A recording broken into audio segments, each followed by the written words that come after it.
Hello everyone and welcome back to my channel, the Yogi Minimalist Fit Enthusiast.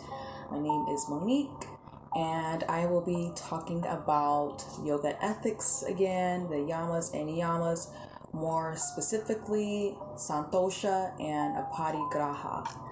I also did an explanation video doing a gentle yin yoga.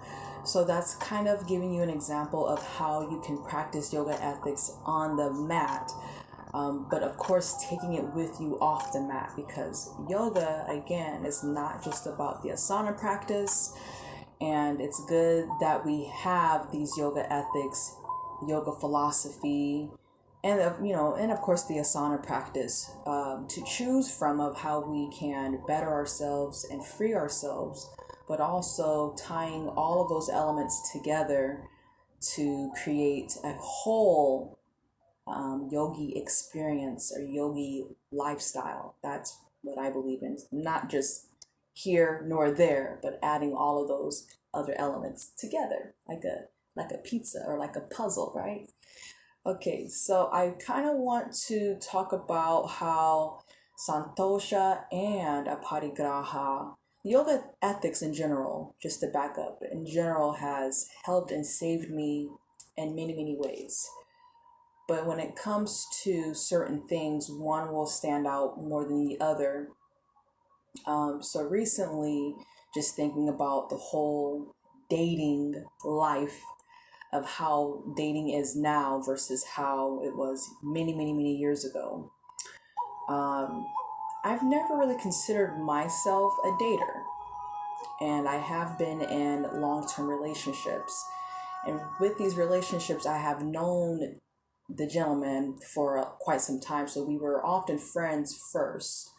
Now, I'm not going to go into high school because even in high school, when you have, well, for me, I call them flings, when you have your flings, I never thought to myself that, okay, we're going to be with each other for a long time. I just always felt in my heart that, people grow apart and I wouldn't expect that person to be with me for a long time and vice versa. I feel like that's a whole nother topic, but we all have our own personal beliefs when it comes to marriage and whatnot. Not to say I'm against that because I'm not. For me, it's not my thing. I'm a lover of love in any way that you represent love to where you're not harming people and you're happy with what however you love. But again, for me, being married or being tied down with someone in a relationship, it's not really been a huge focus for me. And Santosha and Aparigraha has really helped me not just accept that, or no, not just realize that, not just realize it, but to accept it.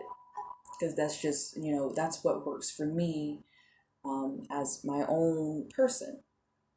So, just to break down, I just wanted to give you that backstory, right? But now to break down Santosha.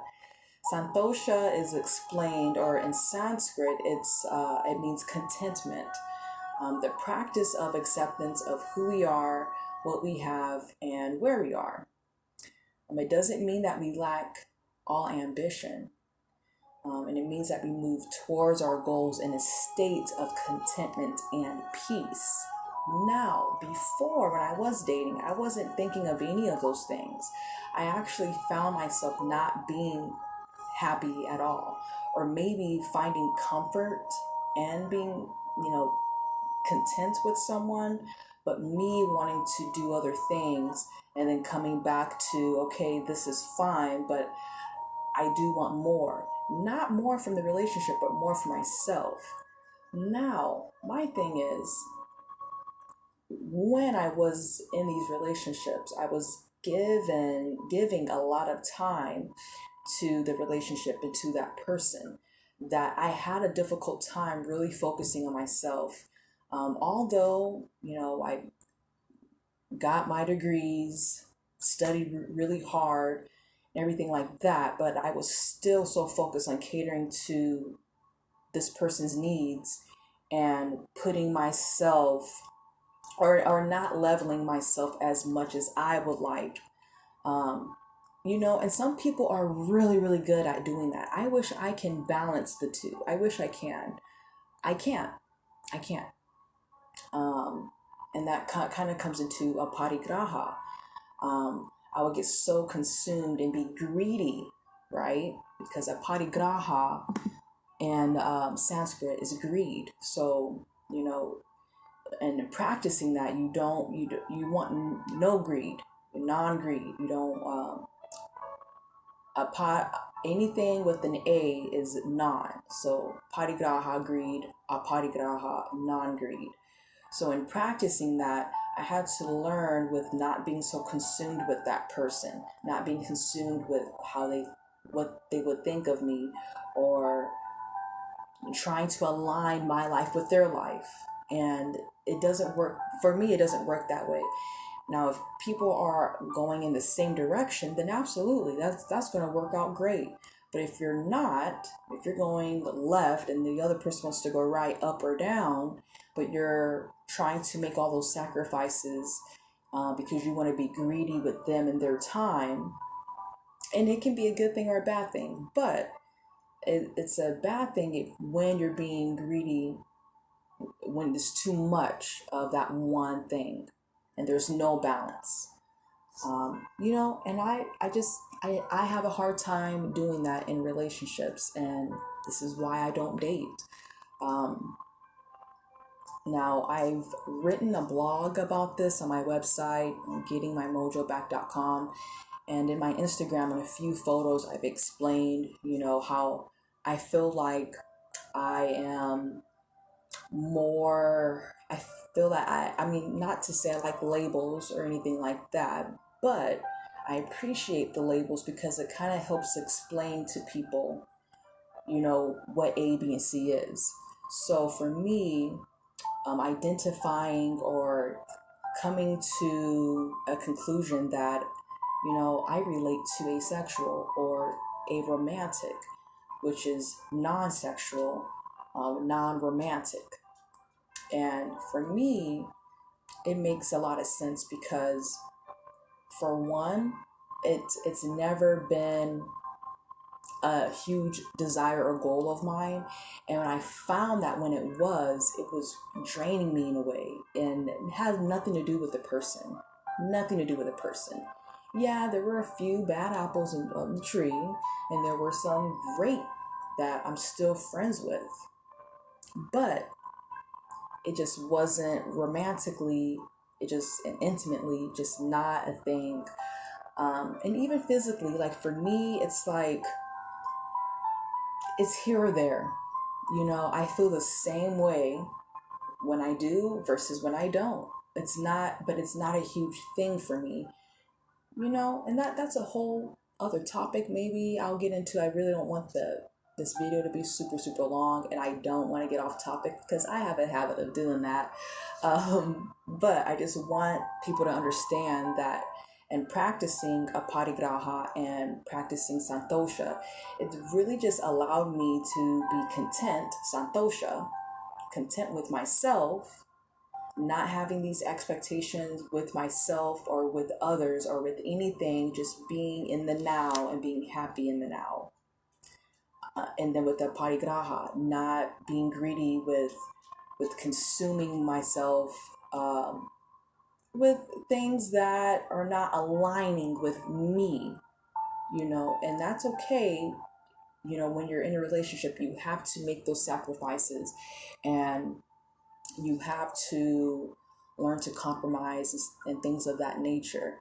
And, people find content and greed with different things, different people. And, you pick and choose what you value and stuff like that, but also more being mindful.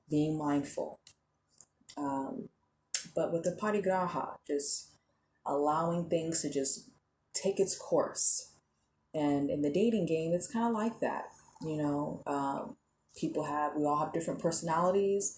It may go well with one person, may not go well with the other person, but a parigraha, we're just letting it go. right? We're not trying to consume ourselves with being greedy, right? Or being attached. And you know what? I find more comfort for me. Genuinely find more comfort being around someone who does not have that attachment. I feel like it puts a lot of unnecessary stress on me, even if they don't mean to. But for me, like, oh, I'm going to call you later, or we're going to do this. Like, if it's like a date, or if it's turned out that way, just, I don't know. I am a free spirit person, and I like free spirited individuals. People who are just free to be their own person. I do see it sometimes in relationships. Sometimes I don't. Sometimes I see people transform. They transform themselves when they are a unit. You guys know what I'm talking about. Those of us who are single or who have been single for quite some time, we see that a lot. We have our friends, right? And then when they're around their significant other, they might be a completely different person. And they're a unit.